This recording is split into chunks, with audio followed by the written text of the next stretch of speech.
Naiprokalma na ang mga nanalong kandidato sa iba't ibang lokal na posisyon. Meron namang mga taga-suporta ng ilang natalong kandidato na nagprotesta. Saksi si Tricia Zafra.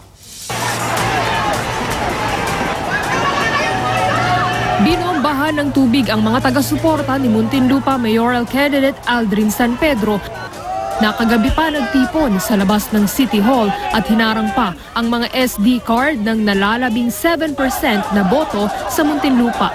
Dahil din dyan, kaya na-delay ang pagtapos sa bilangan. Mismong barangay po ng aming Mayor Aldrin San Pedro nakakuha po siya ng 0 vote. Ang mga pamilya po niya doon naboto, tapos nagkaroon siya ng 0 vote. Siyempre, kami po nagtataka.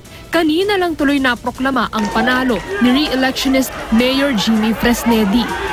Maging ang mga supporter ni Valenzuela Representative Magtanggol Gunigundo nagprotesta sa naging bilangan ng boto. Pero sa huli, naproklama rin si re-electionist Mayor Rex Gatchalian.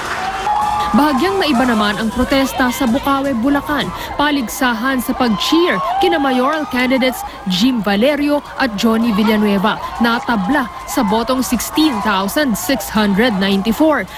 Base sa COMELEC Resolution 10083, pipiliin ang panalo sa pamamagitan ng toss coin na minsan na ring nangyari sa mga nakaraang eleksyon. Tutukan ang resulta maya-maya lang. Makasaysayan naman ang panalo ng bagong kinatawan ng unang distrito ng Bataan. Ang 49 anyos kasing si Geraldine Roman na mula sa maimpluwensyang political family, ang unang transgender woman na miyembro ng Kongreso. Ideal situation is where gender is not an issue, and we should focus at the platform, the agenda, and the personality and the character of each candidate. That is what is important, not the gender, really.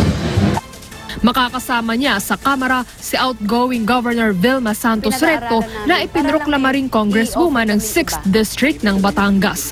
Sa Ormoc Leyte, nanalong Mayor si Richard Gomez. Pinalitan naman si Mayor Alfred Romualdez ng asawang si Cristina sa pagkaalkalde ng Tacloban, Leyte.